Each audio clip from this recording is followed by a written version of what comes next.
Hello, everybody, and welcome to This Week in X presented by Crushing Comics. I'm here with three of my friends, fellow fans, and mutant lovers from around the world, Fariha, Harry, and Tyler. And we're here to talk about an X-Men issue out this week, which is X Factor number 7. Now, we're going to go into full spoiler detail about this issue, about the characters' histories leading up to this issue, and probably the other X-Men issues out this week. So you've been warned, this is a spoiler-full program. We always like to begin with a lightning round. So for X Factor number 7, I want to hear your from-the-gut reactions. And oh boy, is there a lot to get into in this issue. So try to keep it tight for these initial reactions, starting with Tyler. Well, this is the best issue this week. And what stood out is how Williams juggled the large cast and develops the different relationships while at the same time advancing the plot and then ending with the hell of a cliffhanger. The art by Baldion is the usual expressive art, which really enhanced the story in this issue. 4.8 fleet seats out of 5. Harry. All right, so I've been on record really loving this book, and I'm sorry, it's just getting better. Like, this is the best issue of the series so far. There is so much happening in this book, and it's all great. Like, there's so many different tones, from discussing trauma to just straight up like romance stuff that got me super excited. Like, there's so much happening in this book, and it's all done so well. Like, this just felt like dense in the best use of the word, and the art was great. The only thing I would say is that the cliffhanger, while very cool, it is a little jarring. That is the only thing I can think of. So I would give it 4.6 jagged pieces of wood going through a character's body. Don't know why. I don't know if more jagged pieces are better or worse than that. Fariha.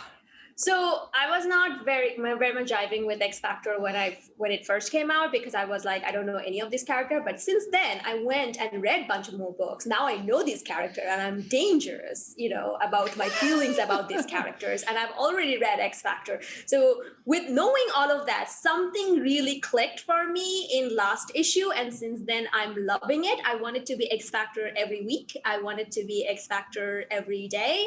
And I'm all here for it. So I'm going to give it 5 out of 5 young person. 5 young person out of 5. I think there's been a lot of good books and some great books in this X-Men run of everything in the Hickman era so far. And to me, what elevates a book from being like great just for its line to being great in all of comics, and let's be clear, I read at least 55% of all US released comics every single week, is it's something that rewards you for loving the characters, and it's something that rewards you even if you don't love the characters.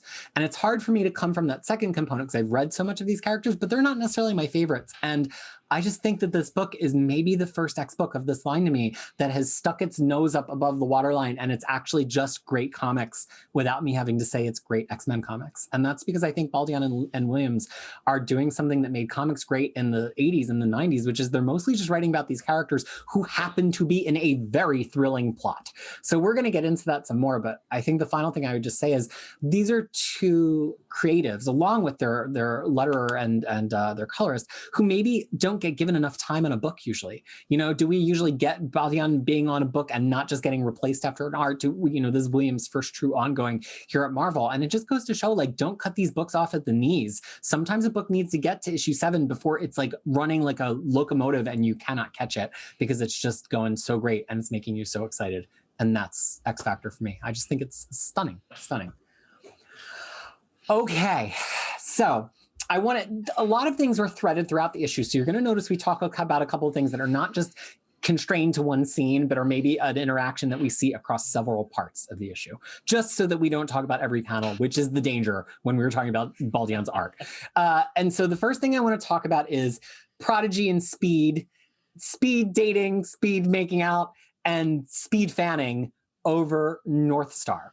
because there's a lot of aspects in this. I'll just throw a lot out there and you can pick and choose what you want to talk about. There's just their relationship in general and wonderful, wholesome bisexuality in comics. I love it. There's also, how did Prodigy die exactly? We get a very interesting conversation in Data Page about that we were arguing about before we came on the air. And then we also have Speed as a young character who hasn't gotten a whole heck of a lot of development. He's kind of the lost young Avenger in some ways, who just gets this hilariously brilliant scene with North Star that could have seemed just like exposition, but to me, it just had so much more content in it about North Star and about Speed than exposition. So choose your poison, people. You can take any of those things, or you can choose something else. But I want to talk about the whole Prodigy, Speed, North Star arc of the issue. Tyler. I mean, I think the main thing that stuck out from me between Prodigy and Speed is that I initially thought, like, why is Prodigy lying to Speed? Because I thought that he was saying, oh, I died during the one attack in New Mutants, which was like way before Speed was introduced. Right. But that's clearly not what he was talking about. Exactly. And I mean, I went back. Well, while we were discussing it, I browsed through the Rosenberg's Uncanny X-Men in Unlimited, and I mean, Prodigy did not appear there at all, for sure. So what we know is that he is actually, he really believes that he died then. So what exactly happens? It occurs to me suddenly that if I have someone like Prodigy that is already resurrected and walking around Krakoa, I would not go and look for the original Prodigy, the powerless Prodigy that is no longer a mutant, that Cerebral will probably not detect. Because there's no body that they're aware of. There was no X Factor at that time. Exactly. Interesting. There's no proof of death. So is it somebody who wanted to basically say, hey, let them resurrect him while I have this guy with me? Or, did Prodigy do that because he's off doing some other thing? Because we have seen that, in Academy X, New X-Men, that Prodigy may not be good if, in certain circumstances. So I thought that was the interesting part. I mean, there are a lot more interesting part, but I don't want to hog the whole talk. I mean, the whole topic on my thoughts. But so I'll just hand the mic over to either one of you three. Yeah, so those are all very good questions. I'd love to see where it's going, but for me, this is such a great way to start off the issue because I love Alan Heinberg's Young Avengers run. It's one of the first comics I ever read. I love Karen Gillan's Young Avengers run. I think Tommy's like a character that does not get a lot of play, as you said, but like he's always got a really fun energy that I recognize. And then I'm reading this, I'm like, oh my God, like they're an actual couple. This is awesome. Like they've got a great beat in Young Avengers that's moved along to here. I guess there's some stuff in Empire that I didn't know about. Yeah. But like I was just so sucked up in the dramatics of it all, where I'm like, I want like Tommy in this group. It's already got too many characters, not actually, but like there's already so many, but like he's so much fun to have in this book. And I just think it's a really sweet back and forth of the two of them. I was just like, oh, this is great. This is a great start to the issue. And then it just gets better. It's great. By the way, I mean, being gay, it is really true. Like, want to make out? That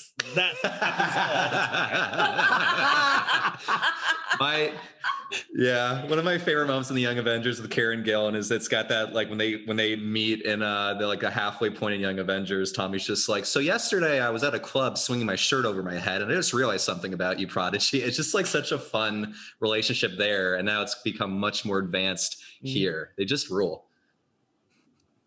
Fariha. So you know that I love competence porn, and this issue from front to back was filled with competence porn, but mostly it was North Star's whole competence porn thing that was going on. But it was even better because it's gay competence porn. So I was like all about it, you know. The thing is, though, I would say Northstar kind of reminds me of you, Peter, because the way he talks, like it's like, hey, young person, what are you doing here? How can I help you? I mean, there's an energy about him that is, hello, youths, like, you know, that is I am very hello, like, youths. I mean, that is a very Peter. No, but he's also very like, I know, very like perfectionist, is like, you know, trying to get everything kind of done, everything. So from that, I was like, this is Peter.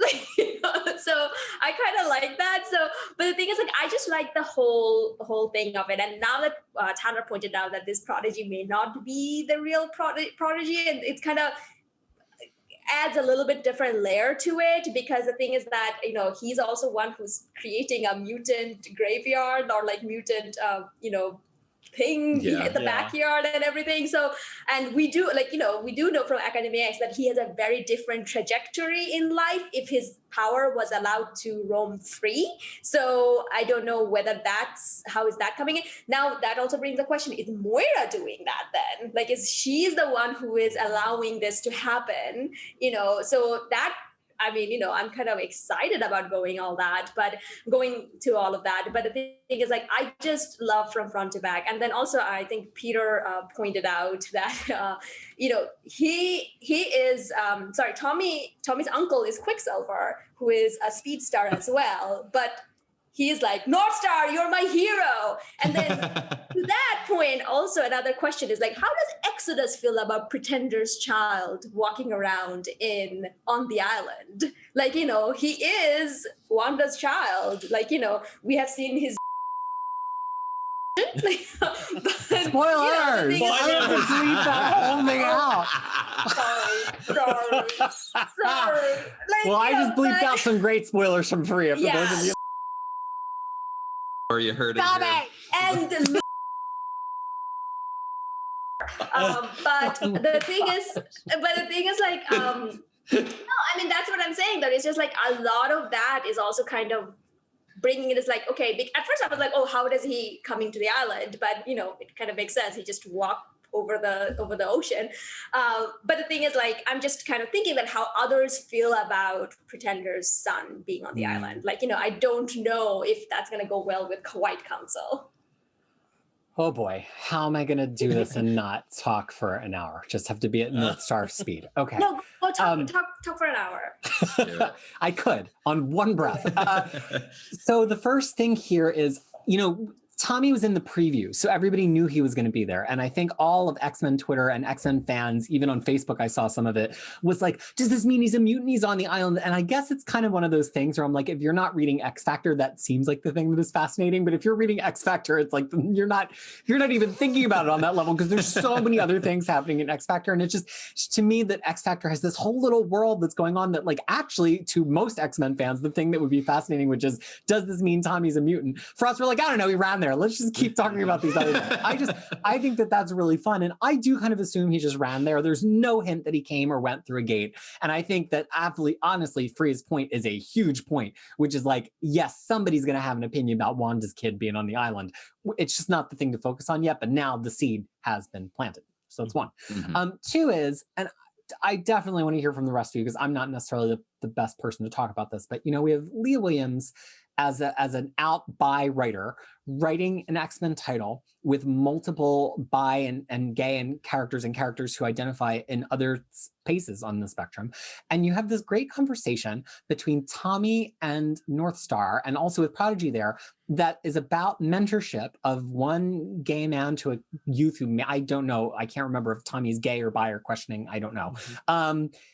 And it's not about just them communicating to each other about their trials and tribulations as gay men, although that's an important story too. It's not about grief. Nobody's been put in a refrigerator. Their lives are not at risk. This is just genuinely somebody getting to look up to a gay man as his idol, and the gay man getting to say, I'm a world-renowned expert at being me.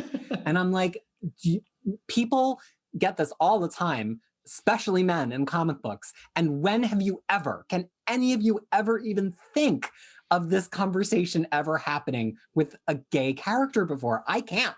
And I was just like, this is what happens when you have a writer who's like looking at these characters as whole people, intersectional people, not just people who are their one thing, but people who are around identity that's been developed for decades. And you write that, and it's just like stunning to me. Like I just couldn't get over it. It's really one of the most powerful things to ever read in a comic book. And it was powerful and funny instead of being powerful and tragic. And I just was totally speechless until now. To me, that was so good. To me, that this is the magic of Hickman's work. Like this is what he always does, though, is that he takes away all the useless human nonsense that we deal with day in and day out of the equation, so you can focus on bigger or more important things. Like death is not a problem anymore, so you don't have to focus on that. You can talk about being rich and gay. Like, this is why I always say that, why I always like his work, because of this competence porn that he brings it.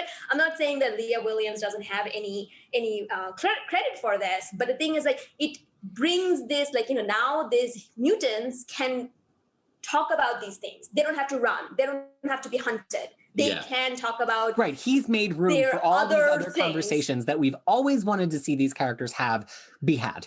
Exactly. There are moments of triumph and now that there aren't used to be, Right. And that's one of the reasons it's so great to read X-Men now. And I am like, it's like I'm doing this while I'm trying to read other X-Men that we're going to talk about in different places. But this is exactly what I'm talking about. Like, you kind of brought it up. You put it so well. Tyler, do you want to close this out before we move on to the next section? Apart from the fanboying of Speed and of North Star, I also really enjoyed that Prodigy is really embarrassed by Speed. Like he's like because at this point in time, David and North Star are kind of developing a dad and son kind of relationship, which we very much saw in the last episode with North Star's partner being like, "You're such a dad." I know. And so he's really embarrassed by the guy that he's sleeping with, that his dad caught him with, and that he's asking all those embarrassing questions, and he's trying to shut him up, kiss him, and say, "Go." I mean, I thought that was so funny and delightful. And so, for the lack of better word, so human, it felt real. Well, on the human train, and this one, gosh, we're going to get even deeper into the weeds here, because I think Daken is up next here. We have a really interesting progression for Daken, one of our few bisexual characters as of a decade ago, who's on this cast.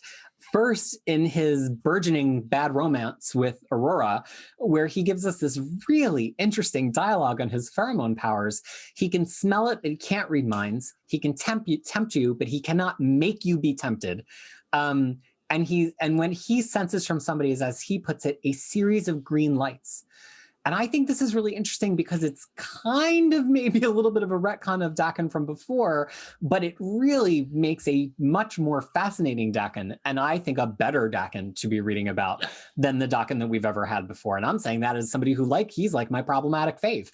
But then to take this through the whole issue, he's off and does the field work, gets left for dead, and has a real moment of human fear that he can't heal and he can't die, and that nobody's gonna care enough to do anything about it. Which, are you making me feel something about Daken, Leah Williams? What are you doing? I was reading this issue, I'm like, oh my God, is she making him awesome? Like, what is going on? It's great. Who, just quick raise of hands, straw poll, who has read original Dark Avengers era Daken at all? I've read it and I can't remember it, which I think goes a long way. Not everything. Fariha, lead us off here. How did you react to this recasting, recontextualizing of Daken and his powers and his emotional life? So I would say, though, that was a little bit of really, because look at him. Because first of all, he said that he cannot produce anything if there is nothing there. So which means only super straight men and super lesbian women are not affected by him. I'm like, okay, buddy. Anyone can look at you. Yeah, look at you. Like anyone who'll be looking, there will be automatically something there. And then he can manipulate it, and he does manipulate it. That's why I thought it was like a little bit of a white lie. He's like, I can only manipulate what's there, looking like this. Like the hottest man in America. Not just the face, not just because he's part Canadian and part Japanese. He's part Canadian, part Japanese. So he has but the thing is his body and his tattoos and everything. And he's like Wolverine's son and, Wolverine's brother. He has all these things going for him. And he's almost always shirtless. I'm like, bitch, please. So when he was saying his thing, I'm like, yeah, nah.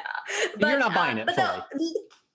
No, I'm not buying it, because the thing is the fact that he said, I can do it, and he does do it. So it's not that he doesn't not use his power. He uses his power all the time. That's how he gone through his entire Dark Wolverine run. So I'm like, okay. But the one that at the later where he was truly scared of being left alone and then, nobody's caring, that really shook me.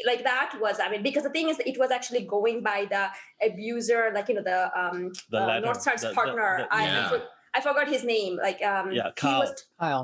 He was talking about how abusers does it, and there was a juxtaposition of what's going on with it. All of that, and then that really got to me, because I was like, oh yeah. But then he's also turning around and doing something with North Star at the other end of it as well. So I'm like, I'm on to you, sir. I'm on to you.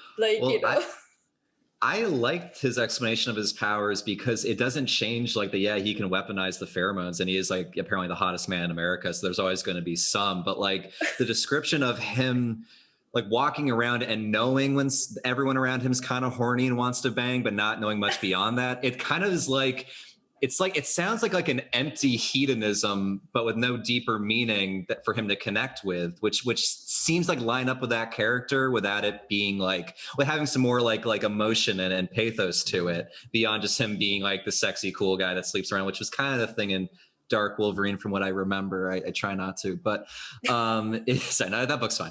But I was like, oh my God, are they making this character actually relatively deep for what he is? Which is this, I feel like we've been kind of talking it was leading to that, issue to issue, and this is where it paid off. I thought this worked like gangbusters. Yeah. Tyler, do you buy it? Williams, I did, but I don't have that much of a deep history with this character. I just knew that Williams need to rehabilitate him somewhat, and yet not toss out his history entirely. And it is a very fine line, and it is very easy to go one way or the other. So I thought from my read here is he is he's kind of playing a little bit of the victim here, and still telling not the whole truth. So that was the part which I thought was really interesting, and that look on his face when he was he's dejected because Aurora didn't believe him. That was really, really good, expressive drawing by Baldeon. And I just thought that this whole thing works for me. The slow flirt between the two of them works for me. The video is going to come out later, but we discussed before, in the recording before, that the concept of love at first sight. This is not love at first sight. This is really just lust at first sight, and then the flirting continues and slowly, and who knows where it will get to. It's kind of No, I'm just saying that his power actually works on me as well. because I have already have something. So as I'm reading it, he's always adjusting my pheromone level for him and Namor. Both of them. I'm like, I was reading. I It's like, see definitely some shared DNA. I mean, not literally. I'm just reading it. I'm like, this douchebag has some sadness to him. This is gonna work for me. Like, okay, here we go. Well, and I'm not going to repeat this all because I think we've heard me say it in the past, but I feel like we're finally there and I like want to repeat it all. But look, there's a lot of different things you can do with a character who was a horrible character in the past, no matter how they were horrible, right? They were just mean, they committed genocide, they committed sexual assault. Like these are characters written generationally by so many different writers. Even Daken, a relatively new character, has been through at least 3 major writers writing him already. And I think there's a lot of ways you can go. I always think of Hal Jordan because he was like the worst character at DC, not because he's a terrible character, but he is, but because of what he did in the 90s in DC. Yeah. And it's like, well, if you want to bring this character back, what are you going to do? And an author always has the choice of what are they going to do? Ignore it, retcon it, try to rehabilitate it, or, and I think that this is the path that I just personally appreciate as a reader, just do something better. Like, I don't actually need any explanation. Just write a better version of that character and I will just read it and say, great. And I understand that if you're somebody who his past actions and past stories has caused harm to, or that you have been triggered by, like, I get that you just might not be able to appreciate him on the page, just like some people might not be able to appreciate Sinister on the page at this point, who's been linked to eugenics and a lot of things, which we could get into more deeply in an actual Sinister episode. But like, I just think this is what you do. You just take a character and you find a new way in, and we either decide afresh to like them or we don't. And I think that right now it's us deciding afresh, at least that we're pretty interested in it, even if he has been a trash bag in the past. But to bring this all together is, I'm not a person who usually looks at every face in a comic book issue. Like, I'm very much a reader who then kind of goes back and appreciates the art. And clearly I have a lot to say about art, but Baldion has made it so that I stop and read every single face, because I know that he has drawn a facial expression that is going to add what's going to in the word balloon. And there are not a lot of artists here today in X-Men or elsewhere who do that. There are not enough people that do facial acting on the characters enough that it's going to change my read in the word balloon to look at the character's face. And I time every issue that I read, because I read a lot of issues. It took me 4 times as long to read this comic book as any other comic book this week or in the previous week, because I read every word balloon and I read every face.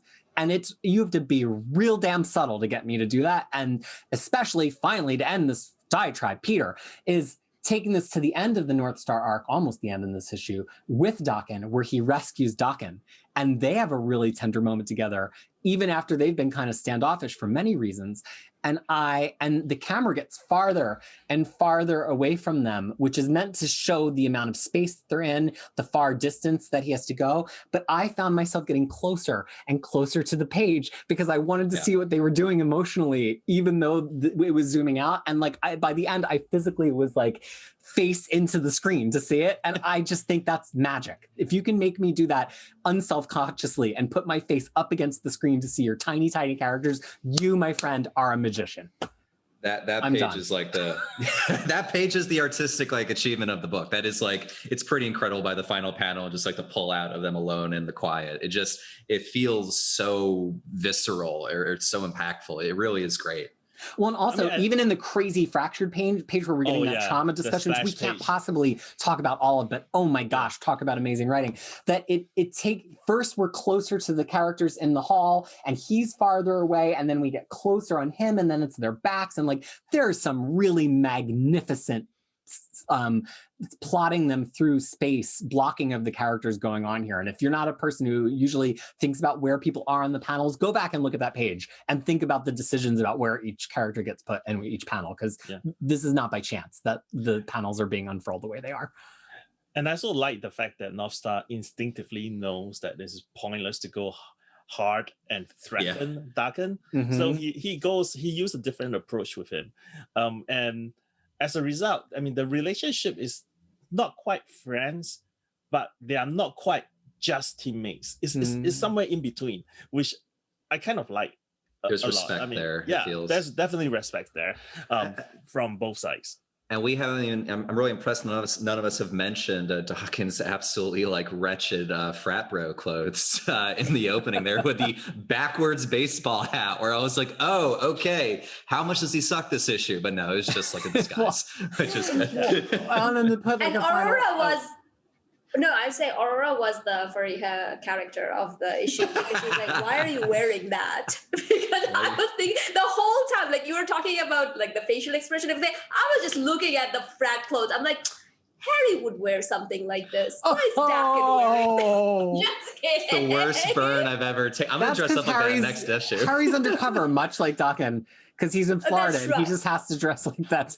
Yeah. You have to. That's how you fit in. You know? But the thing is that how awesome was the rescue? Like, he was so like good. One person. Like, he was, this is what I'm talking about. And it paid off. It paid off the whole Tommy discussion, because North Star says, I searched this whole area of the continent. Leah Williams is brilliant.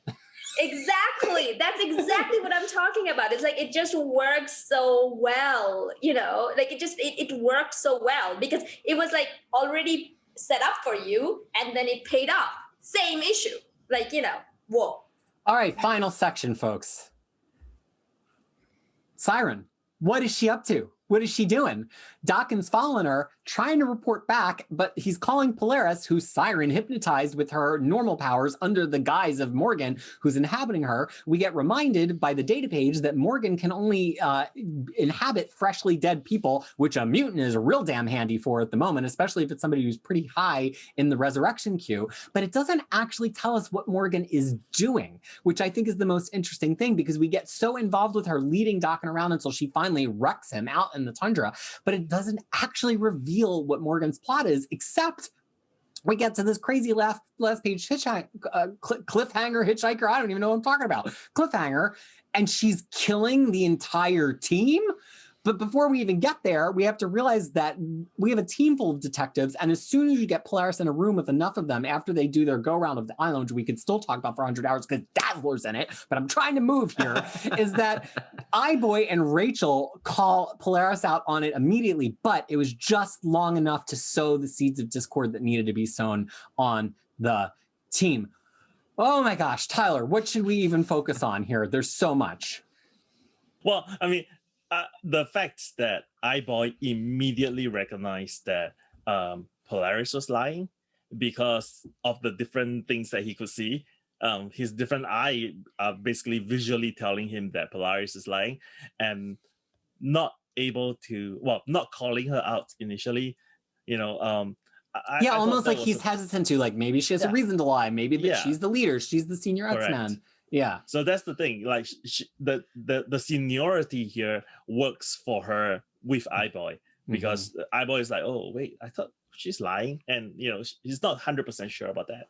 I thought that was interesting. The other thing about Morrigan is that I don't think the new host have to die. It's the old host has to die. Well, in order either way, for her to move on. Yeah. Right. So, but I mean, she gets something. She wouldn't keep killing Siren if there wasn't something in it for her. No, that's the problem is this. Siren is the current host. She is trying to move on. But the problem with Siren is that every time she dies, she gets resurrected. So that means that when she gets resurrected, Morrigan is not permitted to move on. Because when Siren is brought back via resurrection, I imagine Morrigan snaps back to her former host. So every time Morrigan kills Siren and go onto a new host, because Morrigan is trying to move on, they resurrected Siren, and she gets pulled back into Siren. I was not reading it that way, but you're making a very compelling case. I actually read that way too. Okay. Yeah. Harry? I thought that I was just going with the flow. Okay, so Fariha, sorry, continue. Yeah, go ahead, Fariha, I was alone. So Fariha, you got that as well. No, that's what I thought too, but I wasn't sure who Morrigan is. Like I didn't know who that is. So that's why I was PAD's X Factor. And she was there? Yeah.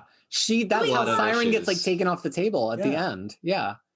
It's a lot of issues. It's a lot. Yeah, it's a lot of issues. not First to- of all, it's a lot of issues. And then I remember, things I remember from X Factor, Jamie Madrox, it wasn't a one-time thing. So, Yeah.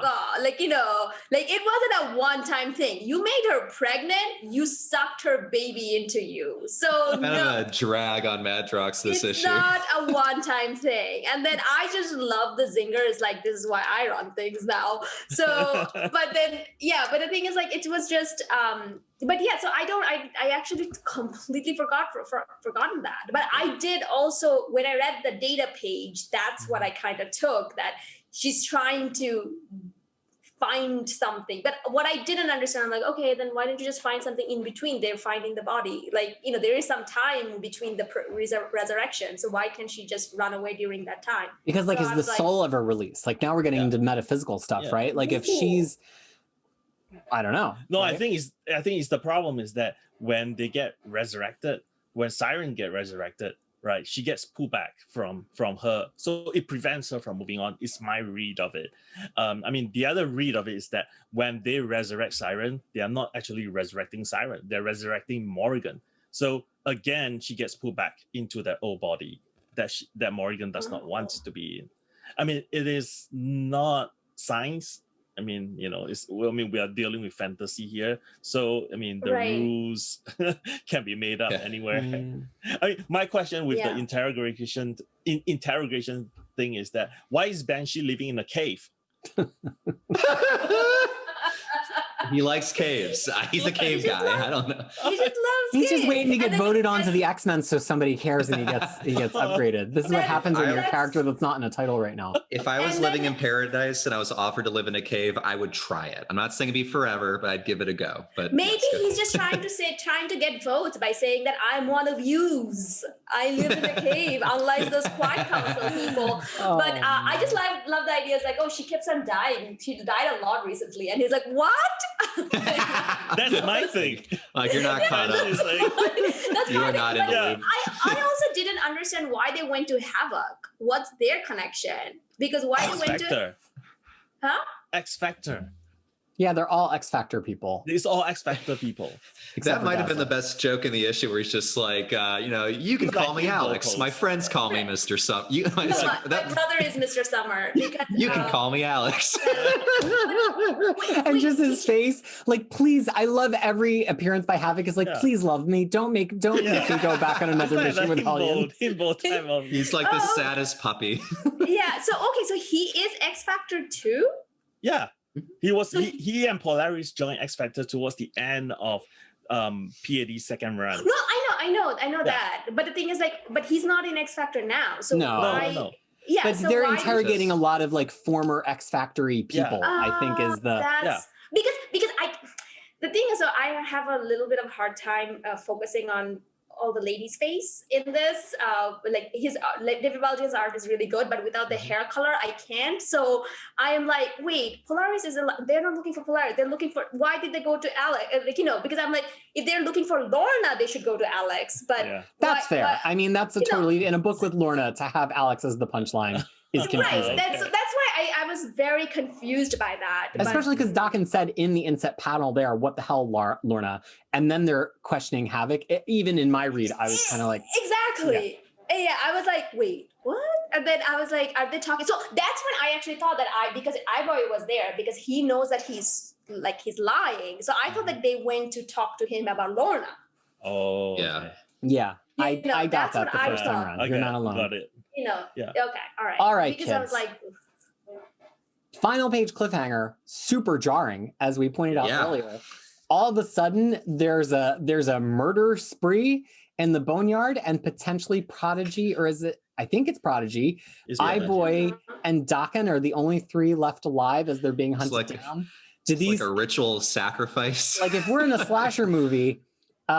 Is any of these the final girl? Like, are any of the three of them gonna make it out alive here? Boy. Boy's the final girl for sure. Ivory's the final girl. Tyler, who's Yeah, the so final that- girl of the three? Well, obviously, it's Daken. Freya? He's the archetype of, Yeah. the hero Well, here. Prodigy is black, so he's not surviving. But so it's going it's going to be Daken. But the thing is, like those two, it's Aurora and North Star in that circle, right? Who are dead and in the middle of this of like Morrigan's symbol on the carpet. Right. Like, what is she up to? Some midsummer shit. So are With they flower is it crowns. Aurora, so is it Aurora and North Star? Is I my think question. so. Yes. I think so. It's supposed Yeah, to be because them. but Yeah. then the question is, how was North Star caught? Because he could run that fast. Yeah. It is So kind of fun. Yeah. Because if Sorry, you think about it, all the things we have seen about North Star, so it kind of sets up that, whoa, like I was more scared by that she, like North Star could be defeated by this at the end of it. And I am so looking forward to this. Yeah, I can't wait. So look, here's, I can't decide. I think there are 3 very cleverly picked final girls, right? Which we're saying final girl because it's a horror thing. It's a trope. Yeah. So, you know, Daken, does he redeem himself by saving them all? Boy, does he go from being useless to useful because something about his powers makes him immune? Or Prodigy, because Prodigy has got something about death that he is not telling us right now. And or is something going to be revealed to him about death that he does not fully understand? Like maybe he's only got half a soul because the rest of him is still walking around alive somewhere, per Tyler's point earlier. So I think no matter who it is, we stand to learn something really interesting. And I have to say, we have to stop talking about X Factor now, unless anybody, unless really anybody has one final receipt that they would like to show the team and the crowd and the viewers. Tyler, and then Fariha. There's one thing which I really want to talk about, and that is Polaris outing Rachel. Because in general, I don't like when characters are being outed by someone else. But in this case, yeah, yeah, exactly. But in this case, I think Polaris was trying to, because she was hypnotized to really just shift attention away. That's why she's like, oh yeah, bet you say that to all the girls. And I was like, okay, it's really just touch and go. You can completely miss it. But well, yeah, basically. And the smirk on Rachel's face, again, reading all the faces. Exactly. Yeah. It's a good moment. Yeah. But but with that hairstyle, we know where Rachel is. Anybody can wear any kind of hair. No, I know, but that's what I'm saying. You know, I'm all about being proud at everything. But so that's why I'm saying, I'm like, girl, go for it. So I was actually surprised that you say that this is an outing, because I thought that we already know. Like, I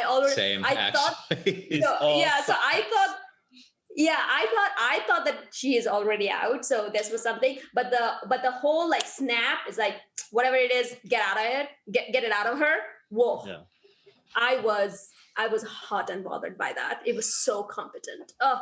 Well, also it gave Rachel like a nice moment of competence too. I think something that's been fun about Rachel is a lot of times people write her as like, oh, I can't quite do it. Or like, oh, the Hound is taking over. And they write her from the perspective of the way she's going to fail. But Leah Williams has almost wrote it as like, she's so powerful that she doesn't even bother sometimes. And then like North Star or Polaris is like, Rachel, take care of it. And Rachel's like, oh, right, sure. And it's just such a fun, different way to write effectively the same thing about the same character. But we talk a lot about in the show that it's always more interesting to set up the constraint for the character beforehand than have the development be, oh, I'm constrained. And this is yet another great example of this, where like once she was reminded that she should take care of it, she handled it in a second. And that was much more funny and satisfying than her being like, oh, I can't figure it out. I can't break the hypnotist.